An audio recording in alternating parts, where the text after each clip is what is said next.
About 14 months ago, I joined the Microsoft Business Solutions organization, which is responsible for selling our Dynamics products worldwide. When I joined the organization, it was quite unique. The Dynamics business had actually been the 8th largest business inside of Microsoft. But when I joined, within 3 weeks, our CEO had changed strategy and really put the Dynamics business and the business application and business process business at the core of Microsoft's strategy. There was unprecedented growth. And so at a time of change, you really need to bring some commonality to the team and common language. What the 5 Behaviors framework actually does is it allows you to take an assessment. And one of the things that we like at Microsoft is moving from opinion to fact, right? And the data that it provides through the DISC assessment is real. It gets us out of opinion and it gets us into fact. It provided me a baseline, right? A foundation for where the team really was against those 5 core elements. But most importantly, it gave me a blueprint for the future. It actually gave me something that was actionable and that the team could see as actionable, more at a collective level, but also at an individual level. So we flew everyone in from around the world. So I have a worldwide organization. So people came from the US, EMEA, and Asia. And we really kicked off the session with them speaking first, right? Telling us about kind of what they had learned about the program through my communication and what they expected. We drove 100% participation in the assessments. We're very committed to it. We looked at the summary data and we were able to somewhat customize the session based on what we got back through the data. So we spent a little more time with the team around trust, as well as conflict and commitment, and touched more lightly on accountability and results, with a plan to do that deeper down the road.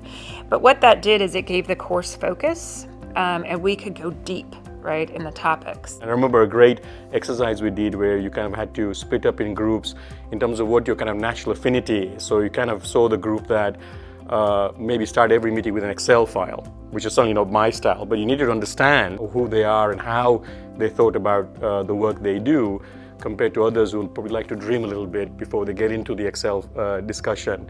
And I think that a deeper understanding of the different styles was a great outcome, because I think that was the basis for understanding how do we work as a team essentially and become a much bigger powerful force in what we could achieve in the business. I can definitely see a change in the team's structure in terms of how they work together. They're far more vocal with each other. So I think that hitting that trust level was really important, especially again because we do cross globally and we're not necessarily working together face-to-face every day. And the other, I think, key attribute or outcome from that was really driving to decisions. We don't have a lot of time. We are working quite rapidly to keep up with a very fast release cycle. So while we may want to take a long time to make a decision, it doesn't benefit anybody. And I felt that the ability for people to have a facilitated conversation where they could take risks, where be open to new ideas, and really learn how to work together more effectively was done in the first 45 days in the role. There was suddenly a feeling that you were part of a bigger entity here and you weren't just an individual. And I think when we started kind of talking about what our values are, what brings us together, what's important to us as individuals, certainly allowed you to start connecting with other people at a different level. Anybody that's not investing is taking something away from, I think, the employee's experience with the company, because none of us are going to be successful and drive impact if we don't work well together. If you think about the company, our company's transforming, currently, and there's an opportunity for us during this transformation to really drive the culture that our CEO Satya has been talking about, which is it's a growth culture, a growth mindset culture.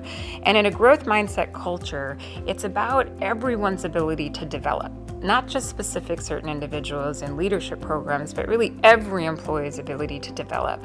It's about having a learning attitude, about taking risks and being courageous and kind of leaning into the unknown.